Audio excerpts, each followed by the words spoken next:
Hello, Fiona. Hello, you caught me drinking. I did. I caught you just as you were slurping on your cup of tea. Sorry. What tea are you on today? Green tea. I've got it's green with ginseng actually. It's a Pukka tea's one, and they don't do it anymore. It's my favorite, and I've got my friend again. I'm on spicy chai. Only you yourself can make yourself perfect. Mm, Makes sense, yes. I true. don't have anything. That's the problem with Pukka. They don't have the little. I don't even have the label. Yes. I Although do like yogi teas. I do like a phrase one of my colleagues always uses, perfect is the enemy of good. That idea that if you're always striving for perfection, Yeah, then you no, it's miss true. It's out true. on kind of what is actually really, really good as well. It's true actually. Yeah, perfection is not to be strived for. Exactly, exactly. Which kind of links with what we're talking about today, Yes, doesn't it? yes, exactly. Nicely done, nicely done. Thank you, Thank you, thank you. Yogi Teas. So yeah, so this is our first one back after a bit of a break in the holidays, and Oh just yeah. before the Happy New Year. holiday, yes, 2026, when you're watching this in 2030. Exactly. Going through the back catalogue. So yeah, so before we broke up for the Christmas break, you had quite a pile of marking to Oof, get through. I yes, I remember did, you yeah. I'm not saying, sure if I've even finished it. yeah. I mean, what's your approach to kind of marking written work? Um, I was going to laugh and say read it all and then put it aside, but that is kind of part, no, well, that is part of my approach to talk about essays in my case rather than um, gut feely kind of stuff. Gut feely sort of stuff. I get my students to mark their own. But essays, yeah, I do actually. I read them and put them aside for a bit. Read them as a piece of literature, as a piece of like as an email or as a whatever they're actually intended to be first, Mm. and sort of organize them into um, order of understandability, comprehensibility. Um, and then leave them for a bit, even if it's just for a few hours or overnight, and then come back and dig in. And if it's IELTS, obviously there's a bit of a grid to be filled in. Um, if it's not IELTS, I will decide on my criteria once I've read through, which sounds a strange thing to do, but you know how sometimes you get an essay that at first reading you think, oh, I can't understand any of this.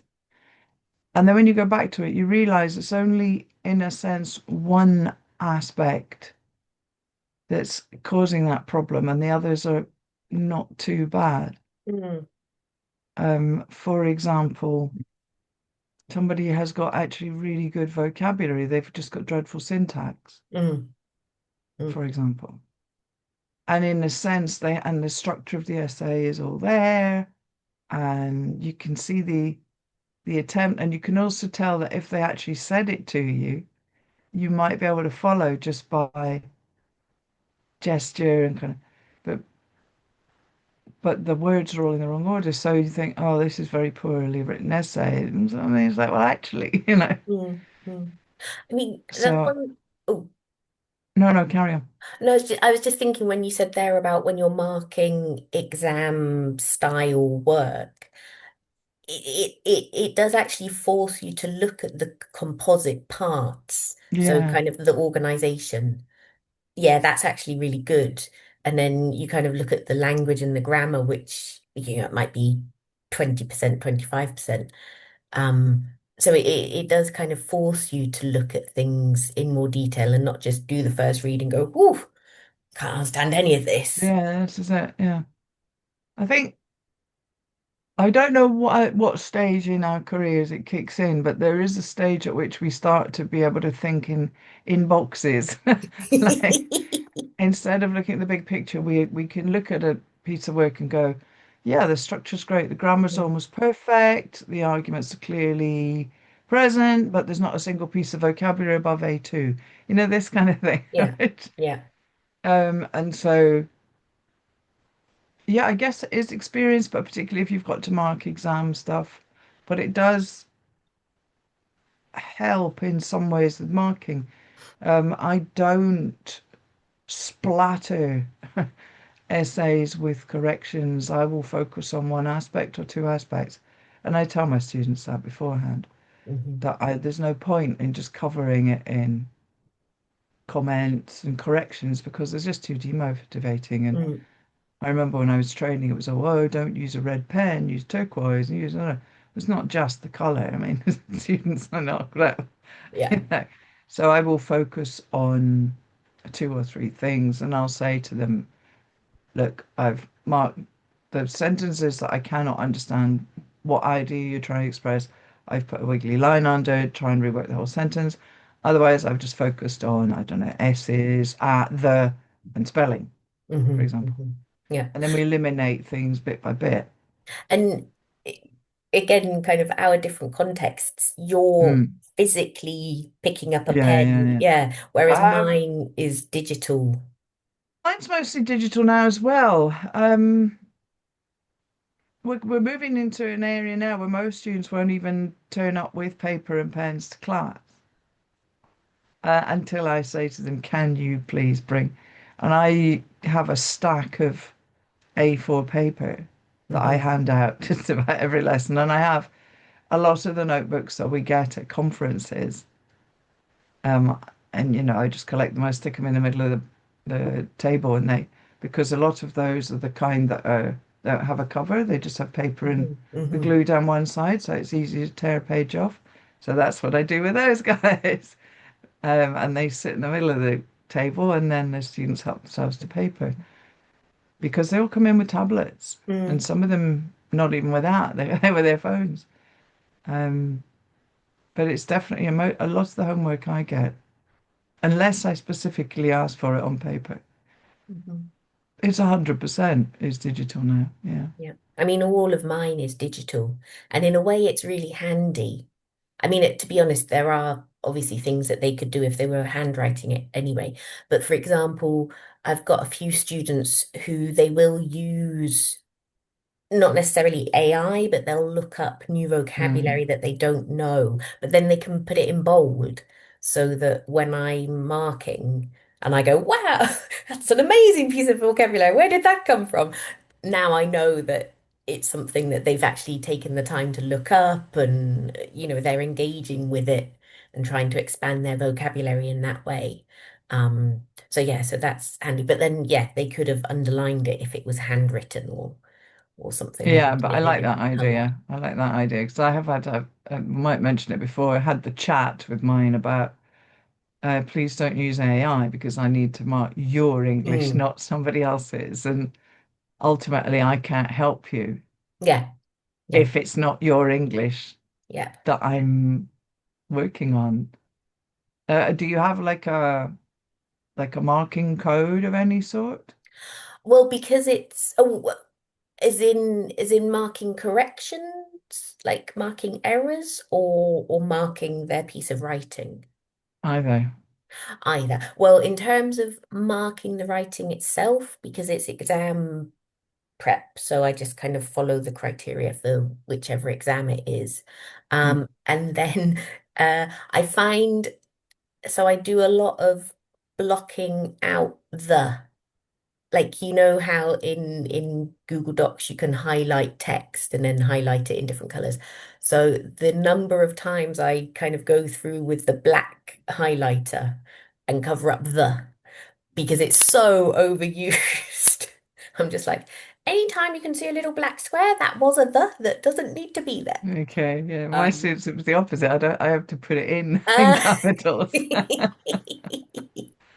Yeah. And then that's the beauty of doing things digitally. So kind of being able to highlight things in different colors, which you can do on paper anyway, but then changing the color of the text as well. Mm, So, sometimes I might change something to red if I know it's something they can correct, or I might change it to pink if it's something that I've corrected so that they can kind of, and I'll often as well kind of copy paste the original so that it's easier for them to mm. kind of see what it was before.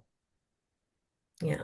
What about you? Sounds similar to me. Yeah, it sounds similar. Because I was just thinking, when back in the day, I remember, I forget if it was a training session or a conference session or something, but it used to be, you underline everything and then you have WW for wrong word and you have SP for spelling and you have G for grammar and all that kind of stuff. And that was the system for a while, but I used that for probably all of about 6 months because you waste so much time in class with the students going, well, what do you mean by what, Mm, something, wrong word? Well, what's the right word? Just tell me the right word. Um, so now I do similar to you. I highlight, and with paper, I use different colored pens. I've got one of those pens with the four colors and similar. And then I write the correction or the comment at the bottom. But my highlighting system is yellow means a mistake. They just highlight in yellow, and then mhm. they look down below and they know there's going to be a comment. If it's highlighted in yellow, they know to look afterwards. And the comment may just be a straight correction, or it may be a little, this would be better if you kind of Mm, thing. And then blue, the pale blue, it's sort of turquoisey blue, is if I'm responding to the content. So I'll, mark something, say, and then below say, this is a really cool idea. I completely agree with you about what about whatever it is. And then pink, I use pink. Pink is like, I have no idea what this is supposed to be. And that's it. Yellow with the yellow, the pink, and the blue. That yeah. covers everything. So it's a case of, yeah, I guess it would be blue means not a mistake. It's just a general exchange. Yellow would be this is rectifiable, and pink is like what? Yeah. Yeah. And Yeah. that's it. Yeah. Yeah. Yeah, but I it's like more that. like a dialogue that way, and I find it more effective. Mm, mm, Rather than say the sort of the splattering the actual work with loads of corrections. Although, like you, I don't block anything. It's the opposite. So the will tend to get put in caps yeah. so they can see. I mean, another handy thing about the doing things digitally is you can obviously add comments and there's space to add comments Yeah, because sometimes if things are handwritten, you're trying to kind of squeeze something into the margin. yeah, But yeah, yeah, and that idea as well of commenting on the things that are good, whether it's a piece of vocabulary or like a really nice structure that they've yeah, used. Yeah. yeah. This is it. No, I always interact kind of at a human level as well as at a correcting machine level. Yeah. So yeah, and that draws attention to the positive. And with the colors, it means that when they look at it, they get this blue as well as so they can see that it's not all bad. And Yeah, that's and nice. that's more immediate in the digital than in the paper. If you're just using, unless you start using highlighters, which I don't know how that I don't do highlighters. I just use the color pen, but it's not as obvious, the little thin lines, Mm, you know. mm. Um, and yeah, and some of them then will even say, "Oh, can I do it again?" Which, the old style, nobody ever said that. Yeah. Yeah, I mean, there is that thing as well, which I know a lot of teachers struggle with, is do the students actually engage with the feedback or do they just look at a number? Mm. And again, kind of being digital, you can kind of type comments quite quickly, and you've got the option of kind of copy pasting, not exactly the same thing, but you might have a few phrases that work that you can kind of throw in for different people and then tinker with. Yeah, what do you just mentioned numbers? What do you do about, when you grade, so let's say it's not IELTS or one of these, but even if it is, how do you handle Well, the I mean, like I grades? say, it does tend to be following the rubric of whichever exam board it is. There's a guy who's created an app that for the it at the moment it's only for the Cambridge exams, but it uses AI. It's they've trained this model so that you can input your the task and then you can actually take a photo of your student's writing if it's done by hand, and then the AI will correct it for you, which I feel like is cheating a bit because, Yeah, like we were saying, if your students are using AI writing it, you're using AI to correct it. Where's the human in the process? But I found it really useful as a starting point. Um, and then I go in and and because it gives you quite detailed feedback on the different criteria, mm, sometimes that's really useful to kind of copy and stick onto the Google Doc. But yeah, so I'm exam prep with my boxes. I when I've handed back the kind of the yellow and blue mark thing, if it's digital or the paper one with the similar colored squiggly lines, I'll often get the students to tell me what grade they think it should get first, because that um, makes them more aware of what they need to achieve to Mhm. get the sort of the coveted band 7 and up. I mean, band 6.5 in IELTS is acceptable, but I'd say not all our marking is IELTS, Mm. Mm. um, but for their thinking, they it's instead of getting them to split their mind, well, is this an A plus or is it a band, whatever, Yeah, but to yeah, give them their own grades, give themselves their own grades. I like And that. then if you've already given the grade, say, well, actually, you got a, and they will tend to undermark themselves, Yeah, yeah, which means it's slightly more motivating when you do reveal the grades. It would be demotivating if it was the other way around, but yeah.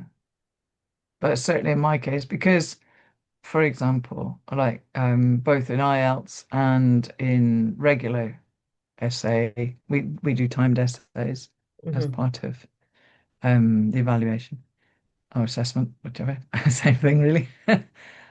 And I have a couple of students who they just don't finish. Mm. They are so concerned about being perfect as we started with that they just don't finish.